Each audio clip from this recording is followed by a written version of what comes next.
Hey everyone, this is Rob over here at BuneBape, and I hope you're doing really well. Today I'll be bringing you all another Runescape guide, and this time it's going to be on flipping. So in this video, I'll tell you what flipping is, how to do it, and show you a few examples that I have as well.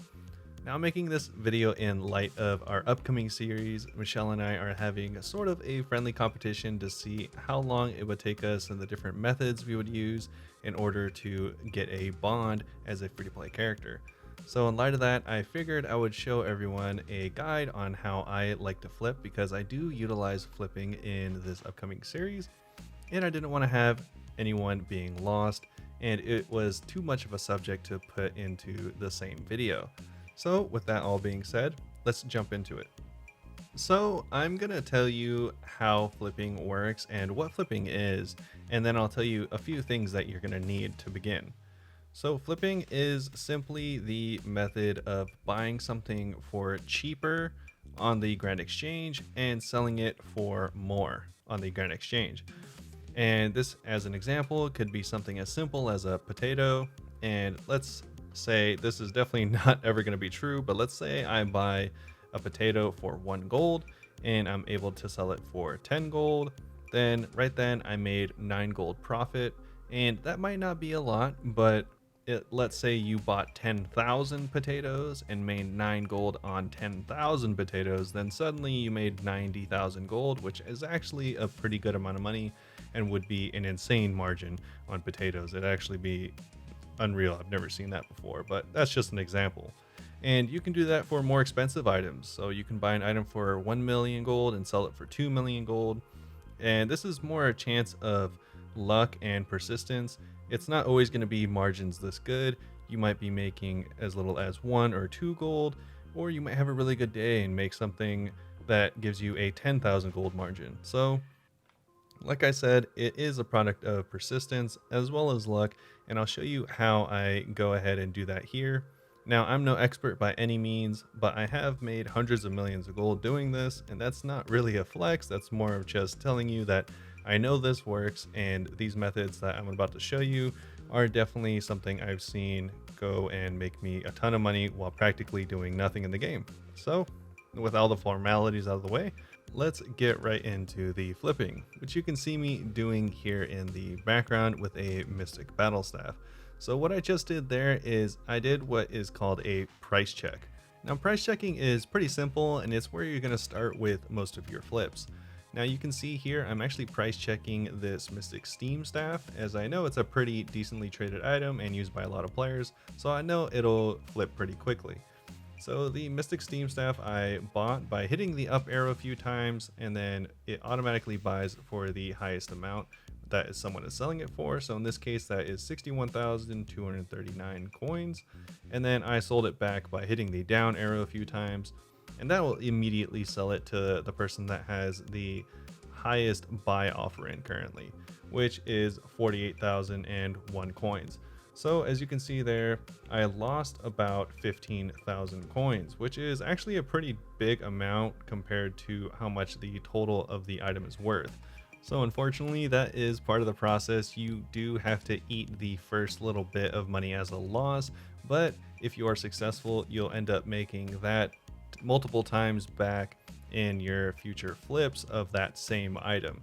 So let's say I did lose that 15k, but then as you can see, I have 4 buy orders in for the same staff. So if I was successful making all that money back, then I would be up 60k, subtract the 15k, so overall I'd have 45,000 gold in profit on 4 items, which is actually pretty good, especially on a lower priced item such as the Mystic Steam Staff. Now unfortunately I wasn't lucky, and this happens all the time, and I'm gonna leave these unsuccessful flips in here as well to make it as realistic as possible. But I was not successful in flipping this Mystic Steam Staff, although it is usually that straightforward, and I, for all intents and purposes, every other time would have made that 45,000 on those staffs. But in this case, I got unlucky. Maybe someone else priced me out. I wasn't really flipping very aggressively, and I was just putting the order in and hoping that it went through. So if I wanted to, I could increase my buy offer so that I was for sure going to get the Steam Staffs. lowering how much money I'd be getting back, but for sure getting the items to resell that. But with that being said, that was unsuccessful, but I'll show you a few of the other orders I have going in that were successful. And so that is essentially the basics for flipping, just price checking something and then buying it for that cheaper price and selling it for that higher price. You will lose a little bit of money on the first one, but unfortunately that's part of the process. But luckily you will make your money back the majority of the time. Now you can go and try that out on some cheaper items, and I'm going to jump into actually a little bit more of an advanced technique that you saw me doing in the background here. So for the Armadillo Rope Top and as well for the Mystic Battle Staff, I noticed they weren't buying, even though I had been putting very high purchases for them. So I saw that the Mist Battle Staff wasn't buying for over 100k, and I know that is too much of a price for a Mist Battle Staff. As well as the Armadillo Rope Top, it was for over 150. So I put in some decent prices, being 70k and 125. So hopefully that someone would sell them for a reasonable price there. And luckily for me, someone actually did end up selling a Mist Battle Staff that I was able to put in and flip. So this is great because you don't have to spend the initial money price checking, but you have to be somewhat familiar with the market and the price of things in order for this to be successful. So it is much more risky, but you can make quite a bit of profit, and even more profit if you get lucky like I did here. So I was able to sell that for 100k, which is a 30k profit, which is insane for such a cheap item.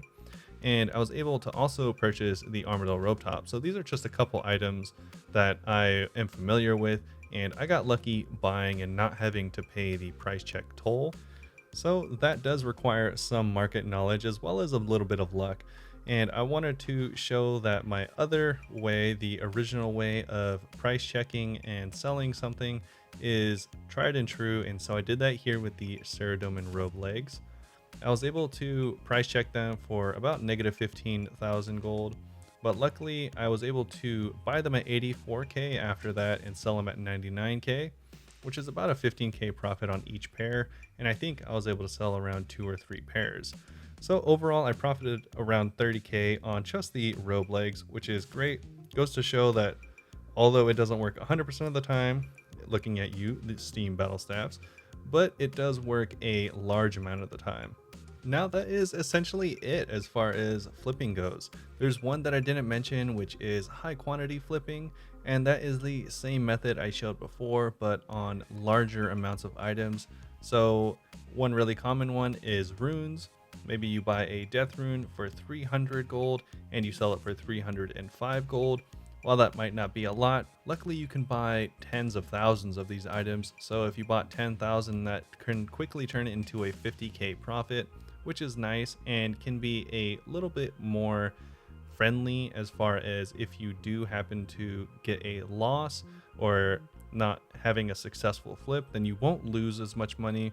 So you might be able to protect yourself a little bit more in that way if you are a newer flipper or if you're just not super comfortable with these higher priced flips. And so those are the 3 primary ways that I enjoy flipping and that I found success in flipping. So I really hope that ends up helping all of you out. And what is pretty much the nicest part of flipping as far as I'm concerned is, while all of these methods are great in their own regard, the best part about flipping is it doesn't take much time at all.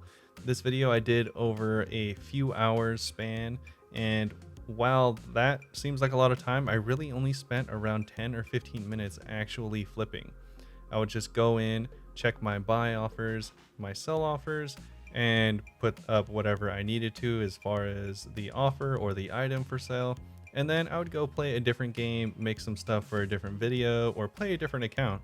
And it's really great. You only have to check in every once in a while when you want to check in. And if you want to make more money, then you can sit there and try and be more aggressive on your offers and stuff like that, making sure that you're using all of your bank slots to their fullest. But I didn't feel like doing that, and I just wanted it to be super low key, and that's what I got, which is great. And you can really take flipping at your own pace.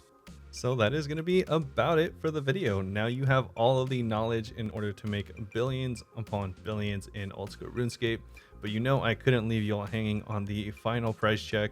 I did start out with about 1 million gold, spent around, like I said, 10 or 15 minutes, and I ended up making nearly 250,000 gold, which I think is pretty good for how little time I spent doing these flips. It even had a couple unsuccessful ones, so I think this is as realistic as it gets for flipping, because like I said, I had around 200 million gold by the time I finished Dragon Slayer 1, so that either goes to show how much I love flipping, or probably more likely how little I do quests. I really hope this helps you all out and you're as successful or even more successful than I am at it. If you did like the video, make sure to leave a like and subscribe for more content that's coming out. You guys can all watch the little competition that Michelle and I are going to have to see who is the first to get a bond from free to play. So make sure to subscribe and stick around for all of that content. And leave a comment down in the comment section if there is something in particular you want to see from this or Valheim. I've been playing a lot of both recently, so thanks for sticking around to the end of the video, and I really hope I'll see you all soon.